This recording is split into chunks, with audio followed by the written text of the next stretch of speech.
നമുക്കൊരു നിയമസഭയിലേക്കൊന്ന് പോയി വരാം. സ്പീക്കറും പ്രതിപക്ഷ നേതാവും തമ്മിൽ തർക്കം. ടി സിദ്ദിഖിന്റെ ചോദ്യം ആർക്കും മനസ്സിലായില്ല എന്നുള്ളതാണ് സ്പീക്കറുടെ കമന്റ്. നിയമസഭാംഗത്തെ അപമാനിക്കുന്നതിന് തുല്യമെന്ന് പ്രതിപക്ഷ നേതാവ്.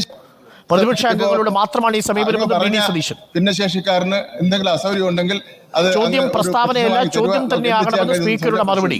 ശ്രീമതി കെ രമ. ബഹുമാനപ്പെട്ട അംഗം, അതിനെ സംബന്ധിച്ചിടത്തോളം കോടതി ഒരു ഉത്തരവ് ഇറക്കിയിട്ടില്ല. നമ്മുടെ ഒരു ഗവൺമെന്റ് പ്രേക്ഷകരിലേക്ക് നമ്മൾ എത്തിക്കാം. നിയമസഭയിൽ ഇന്നലെയും സ്പീക്കറും പ്രതിപക്ഷ നേതാവും തമ്മിൽ ഏറ്റുമുട്ടിയിരുന്നു.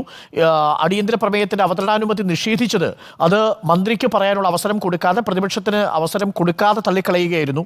ആ വിഷയത്തിൽ സ്പീക്കർ മന്ത്രി പറയുന്നത് പറയേണ്ടതില്ല, മുഖ്യമന്ത്രി പറയേണ്ടത് മുഖ്യമന്ത്രി പറയും എന്നതാണ് പ്രതിപക്ഷ നേതാവ് പറഞ്ഞത്.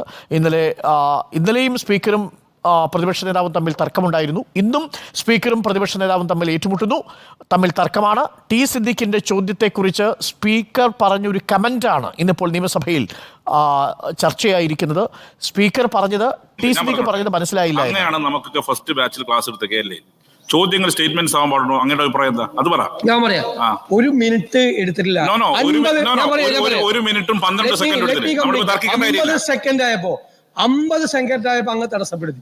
ഒരു മെമ്പർ ഒരു ചോദ്യം ചോദിച്ചു കഴിഞ്ഞിട്ട് അങ്ങ് ചെയറിലിരുന്ന് പറയാണ് ആ ചോദ്യം അവിടെ ആർക്കും മനസ്സിലായില്ല എന്ന് പറഞ്ഞാൽ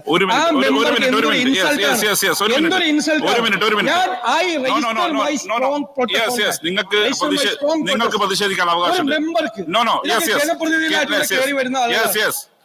ചോദ്യോത്തരം ടു ദ പോയിന്റ് ആയിരിക്കണം. അല്ലാതെ 1.5 മിനിറ്റും 1.25 മണിക്കൂറും ചോദിക്കുന്നത് ശരിയല്ല. അതാണ് എന്റെ അഭിപ്രായം. പ്രതിപക്ഷ അംഗങ്ങളോടല്ല, അവരോടും പറയാറുണ്ട്. 2 പക്ഷത്തോടും അഭിപ്രായം പറയാറുണ്ട്.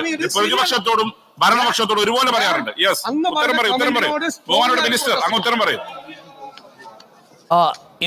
ഇന്നലെയും നിയമസഭയിൽ ഏറ്റുമുട്ടിയിരുന്നു. ഇന്നിപ്പോൾ +1 സീറ്റ് ക്ഷാമത്തെ സംബന്ധിച്ച ചോദ്യങ്ങൾക്ക് ശിവൻകുട്ടി പറഞ്ഞുകൊണ്ടിരിക്കുമ്പോഴാണ് ടി സിദ്ദിഖിന്റെ ചോദ്യം ഉണ്ടാവുന്നത്. ടി സിദ്ദിഖിന്റെ സപ്ലിമെന്ററി ചോദ്യമാണ്. സ്പീക്കർ ചോദ്യം മനസ്സിലായില്ല എന്ന് പറഞ്ഞതാണ് പ്രതിപക്ഷ നേതാവിനെ പ്രകോപിപ്പിച്ചത്.